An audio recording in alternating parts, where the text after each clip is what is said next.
Brahmananda Swarupa means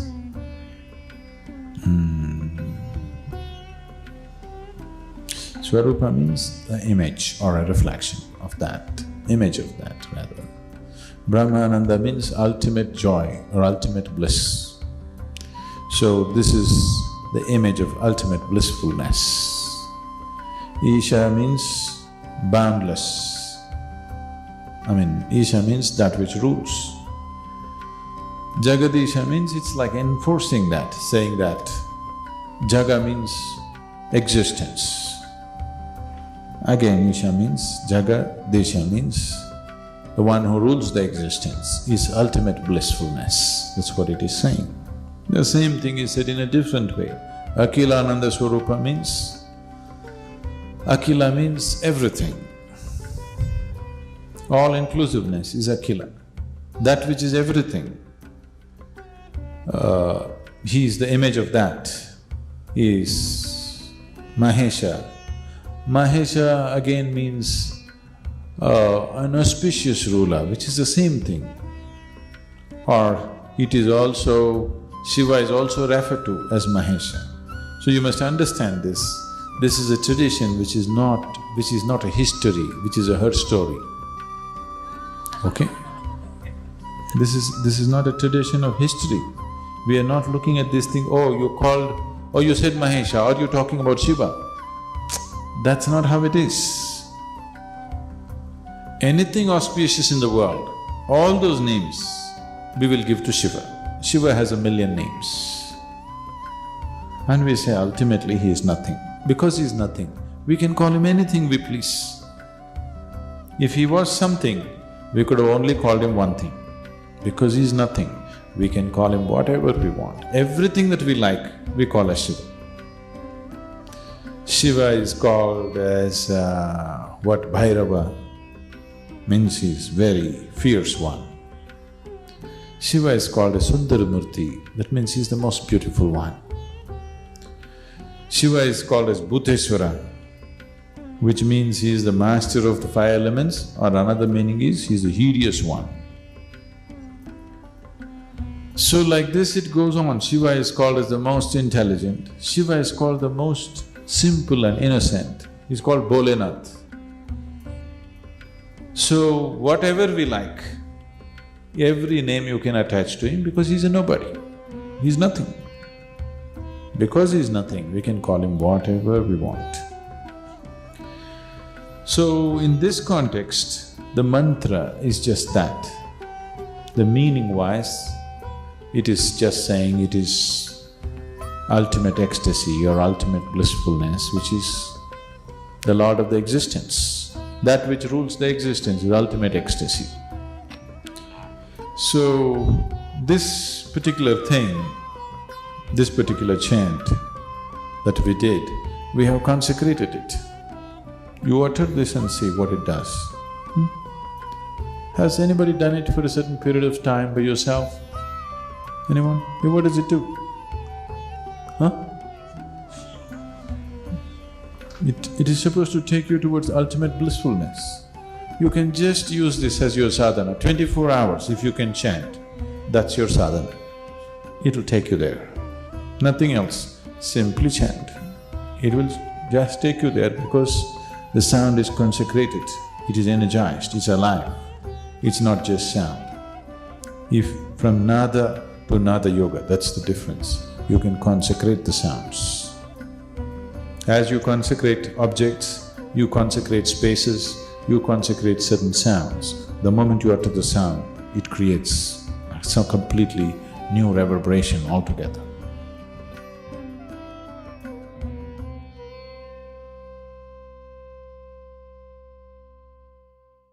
Jananam sukadham maranam karunam milanam maduram smaranam karunam Kala pashyadiha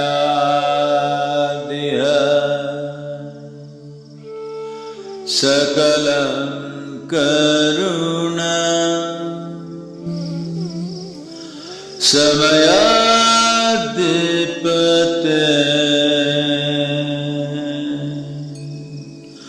akilam karuna.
Every day, the period from 6:20 to 6:30 p.m. is an opportunity to experience Sadhguru's presence and establish a special contact with him. You can experience Sadhguru's presence during this period at your local time, irrespective of your physical location. The presence time also involves the Brahmananda Swarupa chant, a consecrated sound.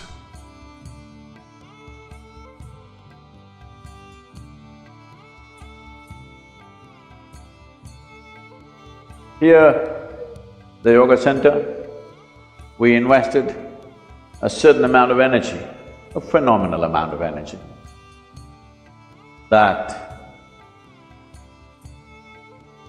even if you're like a stone, we can shake your spine a little bit. We can have you reverberating, no matter who you are. If with little willingness if you come. If you come with unwillingness, we are willing to work with you. So we invested energies, and particularly for those of you who are little resembling rocks, I'm not saying rocks in a negative way, you know you're rock. That's not negative. You rock is just grammatically wrong, so I'm saying you are like a rock. Even if you are like a rock, well, we set up times of the day. Morning, evening, we set up times, because many of you don't see a morning in your life. I'm not talking to those people who live here, we make sure they see the morning. Those of you who come from other places and those of you who are on the live stream, if you've not seen a sunrise, I don't want to disturb your lifestyle. So evening, 6:20, we have set a time. At that particular time, there is a certain concentration of energy. Particularly if you've been initiated, it'll be very strong. Even otherwise, if you use some kind of thought, emotion, image to get connected to this space, we can see that that particular time works for you as a strong presence. So, between 6:20 and 6:40, these 20 minutes, all this costs life. We've invested a certain amount of, certain dimension of energy. Whatever time zones you are, your local time 6:20, morning or evening, you could become available to this. We will spend a few minutes in this presence, keep your hands open, eyes closed, slightly upturned face.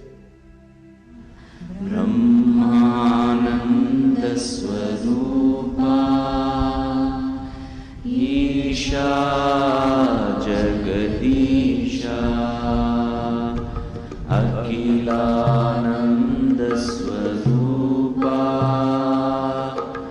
Isha Mahesha ब्रह्मानन्दस्वरूपा Isha Jagadisha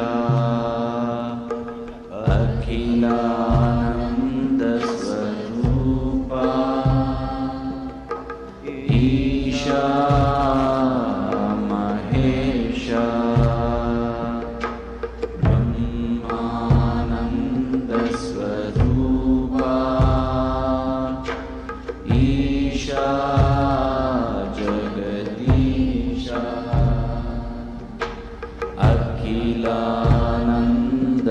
अखिलानन्दस्वरूपा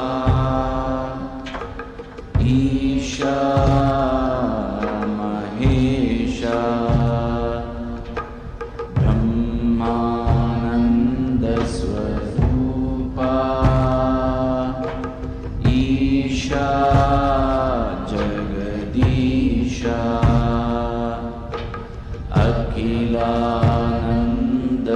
अखिलानन्दस्वरूपा Isha Mahesha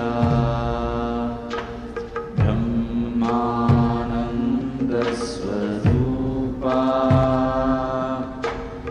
Isha Jagadisha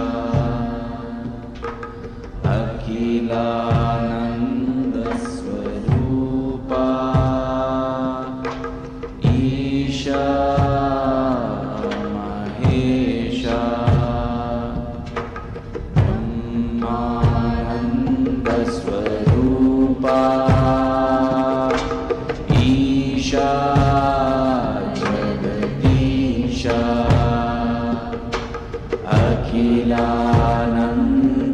अखिलानन्दस्वरूपा Isha Mahesha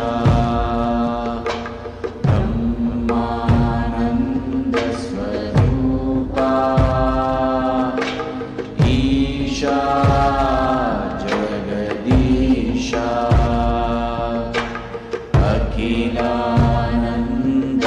अखिलानन्दस्वरूपा Isha Mahesha ब्रह्मानन्दस्वरूपा Isha Jagadisha अखिलानन्दस्वरूपा Isha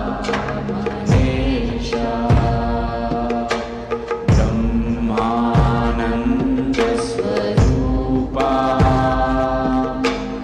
Isha Jagadisha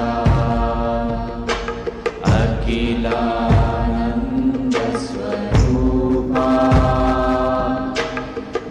Isha Mahesha ब्रह्मानन्दस्वरूपा Isha Jagadisha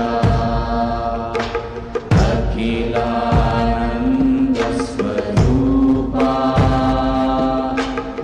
Isha Mahesha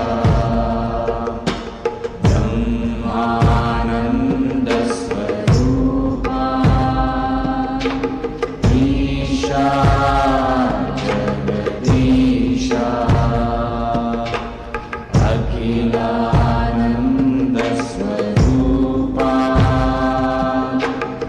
Isha Mahesha ब्रह्मानन्दस्वरूपा Isha Jagadisha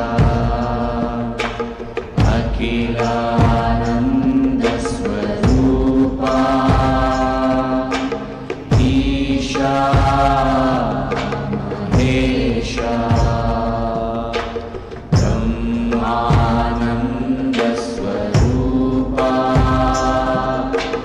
Isha Jagadisha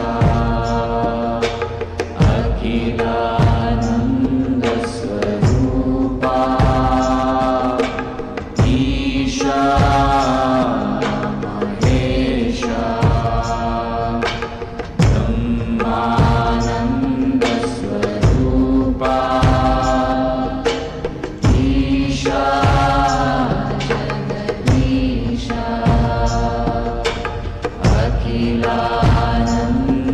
Akhilanandasvarupa Isha Mahesha Brahmanandasvarupa Isha Jagadisha Akhilanandasvarupa Isha Mahesha Brahmanandasvarupa Isha Jagadisha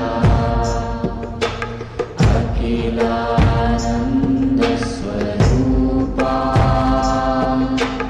Isha Mahesha Brahmanandasvarupa Isha Jagadisha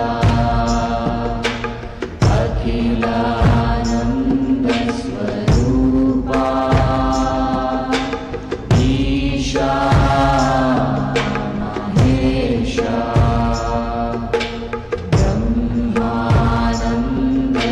Brahmanandasvarupa Isha Jagadisha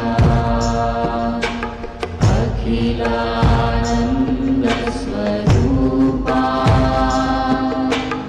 Isha Mahesha Brahmanandasvarupa Isha Jagadisha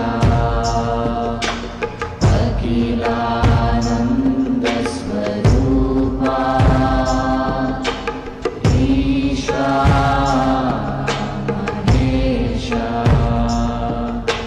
Brahmanandasvarupa Isha Jagadisha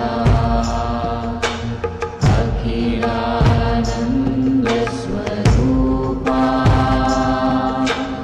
Isha Mahesha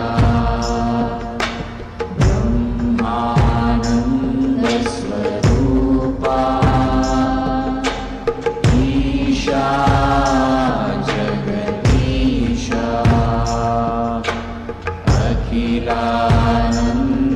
Akhilanandasvarupa Isha Mahesha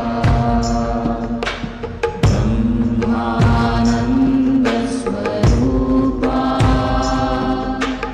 Isha Jagadisha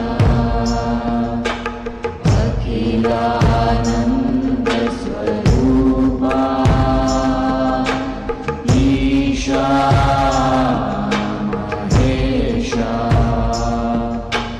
Brahmanandasvarupa Isha Jagadisha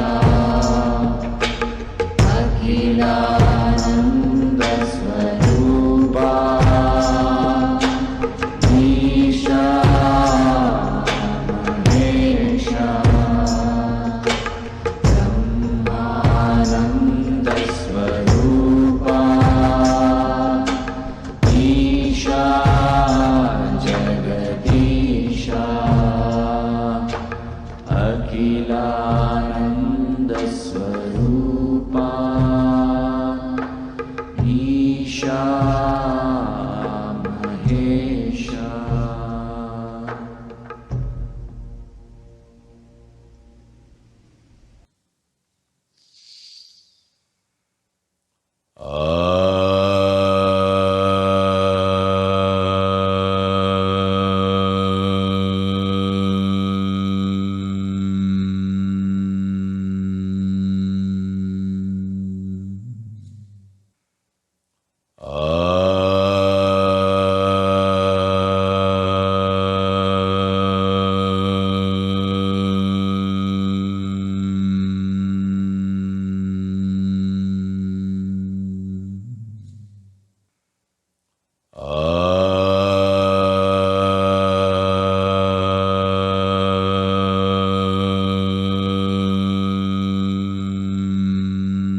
Keep your hands open, sit with a slightly upturned face, eyes closed.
Take your own time.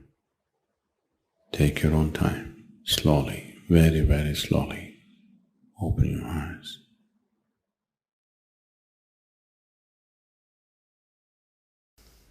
Any aspect of life, these things should not be separated. What people keep on asking, what is the connection between life and love, life and spirituality, life and sport? These are all different dimensions of life. These are all different expressions of human life when someone lives intensely. If you live a tepid life, if you live a very, a life which doesn't have any intensity in it, then it'll be only about eating and sleeping and survival process. If anybody lives intensely, art will come, music will come, sport will come, spiritual process will come, it's bound to come. How will it not come? So it's about intensity and involvement. Where there's intensity, there is involvement. As I said, when Vivekananda said, you are closer to God in kicking a ball than in prayer.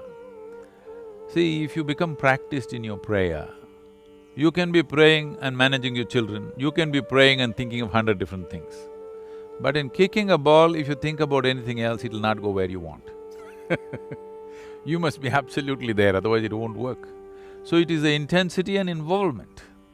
Without it, there is no spiritual process. Spiritual process is the highest level of intensity and involvement. If you are involved with life intensely, you will be naturally spiritual. Spiritual does not mean looking up or looking down, exploring the nature of your existence. How can you not do that if you're intense about your life? If your life matters, how can you not explore the full depth and dimension of who you are? Because that is what the spiritual process is.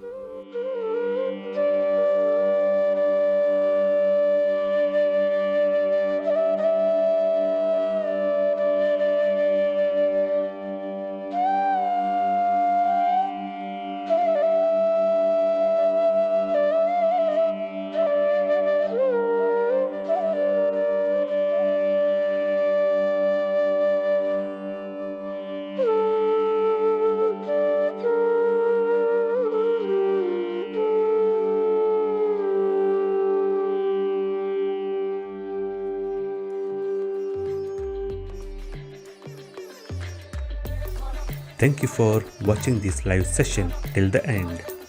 Before you leave, watch this latest video.